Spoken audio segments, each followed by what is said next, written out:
انہوں نے ایسی کوئی بات کا نام لے کے نہیں کہا کہ آپ ہمارے ساتھ کریں. اب اس وقت پریشانی یہ ہے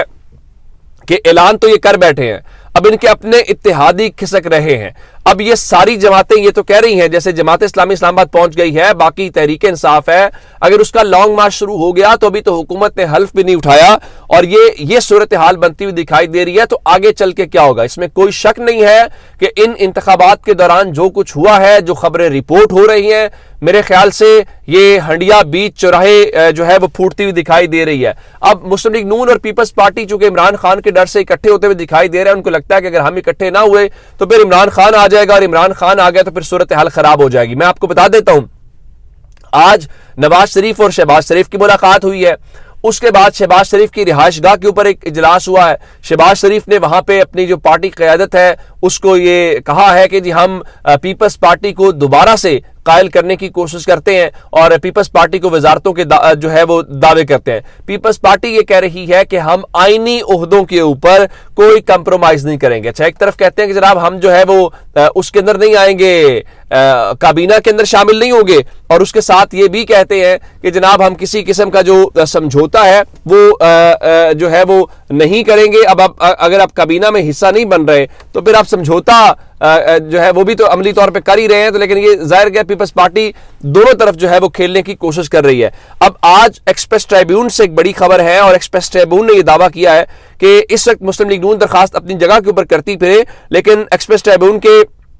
رانا آصف صاحب کی جو خبر ہے ان کے مطابق وہ یہ کہہ رہے ہیں کہ جناب آصف علی زرداری جو ہیں وہ صدر مملکت کے عہدے سے دستبردار ہو گئے ہیں. اچھا, اس کے علاوہ ایک اور خبر آپ کو دے دیتا ہوں. کہا جا رہا تھا, اور کل سے جو نون لیگ والے ہیں وہ روتے ہوئے دکھائی دے رہے تھے, اور وہ روتے ہوئے کس طرح سے دکھائی دے رہے تھے, وہ روتے ہوئے اس طرح سے دکھائی دے رہے تھے کہ جی نواز شریف جو ہے وہ سیاست سے الگ ہو گئے ہیں, یا نواز شریف چھوڑ کے چلے گئے. تو مریم نواز نے آج ٹویٹ کر دیا ہے, انہوں نے کہا ٹھیک ہے, یہ مت سمجھیے گا کہ نواز شریف ریٹائر ہو گئے ہیں, وہ ادھر ہی ہیں, وہ سیاست کریں گے. لکھا جی وزارت عظمیٰ کا عہدہ قبول نہ کرنے کا مطلب اگر یہ اخذ کیا جا رہا ہے کہ نواز شریف سیاست سے کنارہ کش ہو رہے ہیں تو اس میں کوئی سچائی نہیں ہے. اگلے 5 سال وہ نہ صرف بھرپور سیاست کریں گے بلکہ وفاق اور پنجاب میں اپنی حکومتوں کی سرپرستی کریں گے. نواز شریف کی تینوں حکومتوں میں عوام نے واضح اکثریت دی تھی, اور یہ بات وہ انتخابی تقاریر میں واضح کر چکے ہیں کہ وہ کسی مخلوط حکومت کا حصہ نہیں بنیں گے. جو لوگ نواز شریف کے مزاج سے واقف ہیں انہیں نواز شریف کے اصولی موقف کا پتہ ہے. شہباز شریف اور میں ان کی سپاہی ہیں, ان کے حکم کے پابند ہیں, ان کی سربراہی اور نگرانی میں کام کریں گے, اللہ ہمیں کامیابی عطا فرمائے. چلیں, مریم نواز نے یہ مان تو لیا ہے, کل کو انہوں نے کیا کہنا ہے, کل کو انہوں نے یہ کہنا ہے کہ جناب وہ تو ہماری حکومت ہی نہیں تھی, وہ تو مخلوط حکومت تھی. اب یہ مان تو رہے ہیں کہ میں اور جو نواز شریف ہے, جو کیا کہتے ہیں کہ شہباز شریف ہے, وہ نواز شریف کے سپاہی ہیں. پھر خبریں یہ گردش کر رہی ہیں کہ جس طرح نواز شریف مائنس ہوئے ہیں, صرف نواز شریف مائنس نہیں ہوں گے بلکہ اسحاق ڈار بھی مائنس ہوں گے, اور وہ بھی اس پورے سینیریو کے اندر دکھائی نہیں دیں گے, ان کی بھی چھٹی ہونے والی ہے. اچھا, اب مریم نواز کے لیے تو ظاہر ہے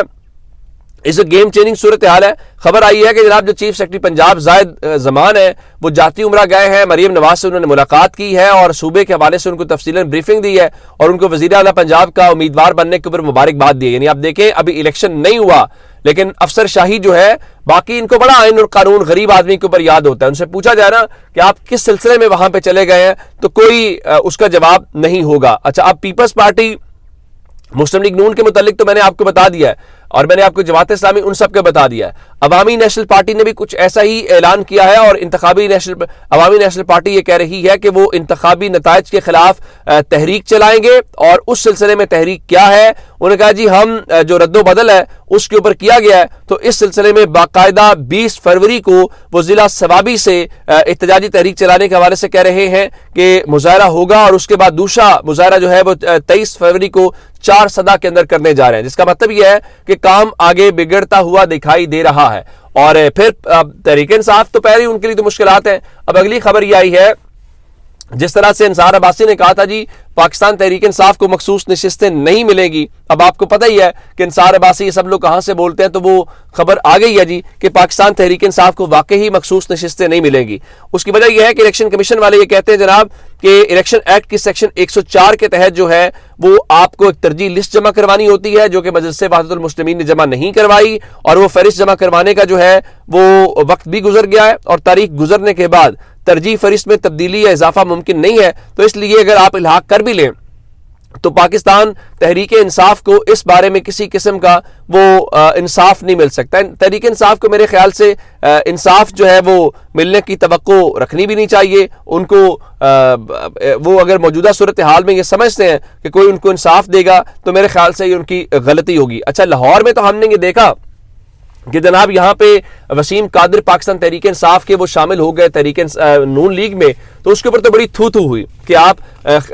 دوسری جماعتوں کا مینڈیٹ چوری کر کے کیسے حکومت بنا سکتے ہیں۔ اب ایک سندھ سے خبر آئی ہے، اور جو سندھ سے خبر آئی ہے، پیپلز پارٹی نے گو کے اعلان کیا تھا جی ہم تحریک انصاف کے جو حمایت یافتہ آزاد امیدوار ہیں ان کو نہیں لیں گے، لیکن لگتا یہ ہے کہ انہوں نے بھی فیصلہ کر لیا ہے کہ اس بہتی گنگا میں وہ ہاتھ دھوئیں گے، اور پی ایس 88 سے پاکستان تحریک انصاف کے حمایت یافتہ جو آزاد امیدوار ہیں اجاز سواتی، انہوں نے اب پیپلز پارٹی میں شمولیت کا اعلان کر دیا۔ تو اب معلوم نہیں ہے کہ وہ اس ساری صورتحال میں اس کا کیا جواب دیں گے۔ دوسری جانب پاکستان پیپلز پارٹی کو لے کے شیر افضل مروت نے یہ دعویٰ کیا ہے کہ آصف زرداری نے ان سے رابطہ کرنے کی کوشش کی ہے، اور ان کے مطابق اب پیپلز پارٹی جو ہے وہ اشارہ دیا تھا کہ پی ٹی آئی قانون کے مطابق اپنی نشستیں واپس حاصل کر سکتی ہے، اور ان کے مطابق انہوں نے عمران خان کو بھی آگاہ کیا تھا، اور پیپلز پارٹی نے ان کو کہا تھا کہ نون لیگ کی بجائے پی ٹی آئی ان کی ترجیح ہے۔ گو کہ شیر افضل مروت کہہ رہے تھے ہم ایم کیو ایم اور پیپلز پارٹی کے بغیر بھی حکومت بنائیں گے، وہ کیسے حکومت بنائیں گے اس سوال کا جواب ظاہر ہے وہی دے سکتے ہیں، لیکن دوسری جانب پاکستان پیپلز پارٹی جو ہے وہ شیر افضل مروت کے ان دعووں کی تردید کر رہی ہے، اور وہ کہتے ہیں جی ہم شیر افضل مروت کو سنجیدہ شخص نہیں سمجھتے، تو اگر پی ٹی آئی سے ہم نے رابطہ کرنا ہوتا تو کسی سنجیدہ جو شخص سے رابطہ کرتے۔ کل ان کا اجلاس چل رہا تھا جس دوران عمران خان کا وہ بیان آیا تھا کہ ہم مسلم لیگ نون پیپلز پارٹی اور ایم کیو ایم کے ساتھ بات نہیں کریں گے۔ پیپلز پارٹی کا کہنا ہے جب پی ٹی آئی ہم سے بات نہیں کرنا چاہتی تو پھر ظاہر ہم نے کہیں تو جانا تھا، تو اسی وجہ سے ہم نے مسلم لیگ نون کے ساتھ اعلان کیا ہے۔ اپنا بہت سارا خیال رکھیے گا، خدا حافظ۔